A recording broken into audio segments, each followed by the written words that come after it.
Name is Dipon Chakravarti, and I am a student as well. I am pursuing graduation, and I also work in a call center. And my question is, why is it important for a woman to marry a third party if she wants to go back to her first husband after her first husband has given her talaq?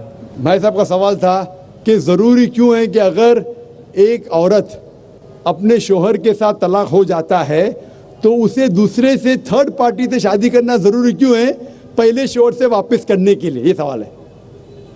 सवाल अभी दोहरा है, जवाब दे रहा हूँ मैं। ये लोगों को गलत फहमी है कि अगर मियाँ बीवी का तलाक होता है और अगर वो फिर से शादी करना चाहते हैं, ये गलत फहमी है लोगों की कि उसको तीसरे से शादी करना फ़र्ज़ है। कुरान में साफ तौर पे लिखा हुआ है सूरह बकरा में सूरा नंबर 2 आयत नंबर 228 से लेके 242 तक तलाक का पूरा डिटेल दिया गया है, किस तरीके से तलाक दिया जाता है। पहले मैंने कहा था कि आपस में समझौता होना चाहिए, नहीं होता है तो गेट एन आर्बिट्रर, एक बड़े को बुलाओ, शोहर की तरफ से बीवी की तरफ से समझौता करो। नहीं होता है तो तलाक बोलने के बाद इद्दत के 3 माह है। कुरान में लिखा है सूरह बकरा सूरा नंबर 2 आयत नंबर 228 के 3 माह, 3 महीने, 3 menstrual cycle is the period of waiting इद्दत। 3 महीने के बाद द डिवोर्स इज कंप्लीटेड। लेकिन 3 महीने के दरमियान अगर मियाँ बीवी वापस में रुजू होना चाहते तो हो सकते, तलाक नहीं होता है। लेकिन अगर 3 महीने तक रुजू नहीं होते और अलग हो जाते और 1 साल बाद उन्हें ख्याल आता है अरे हमने गलत किया, हम फिर से शादी करना चाहते, तो कुरान की आयत है सूरह बकरा सूरा नंबर 2 आयत number 232, do not prevent the women from marrying the former husband. आप औरतों को अपने पुराने शोहर से शादी करने से मत रोकिए।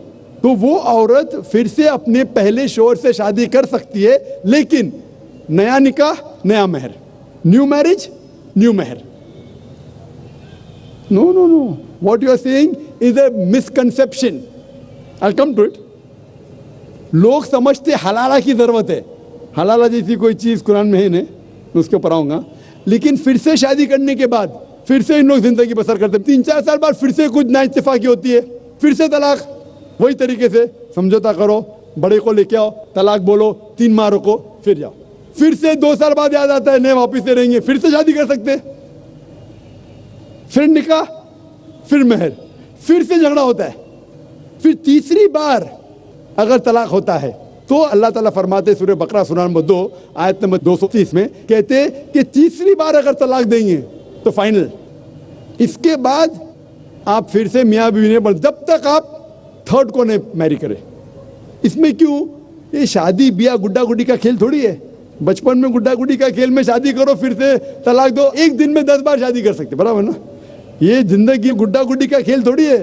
3 महीने लगता है तलाक के लिए, इतना टाइम लगता है।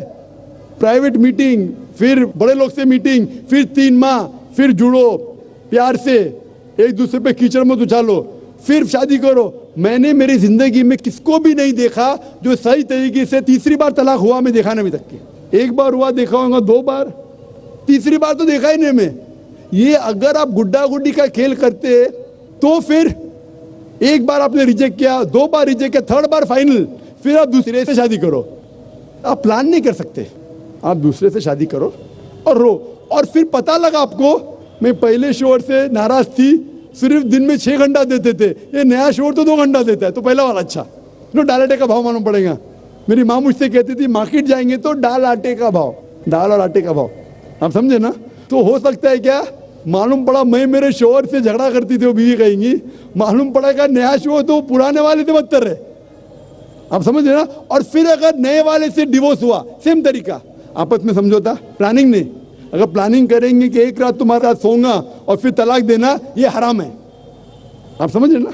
ये कुछ लोग करते हैं, मैं जानता हूँ मुस्लिम माशरे में, वो हराम करते हैं। प्लानिंग करना, तुम्हारा शोहर बनूंगा, एक रात बाद तलाक दूंगा, फिर तुम शोहर शादी करना, ये हराम है। कुछ लोग करते हैं, गलत करते हैं, कुरान में ऐसा नहीं लिखते।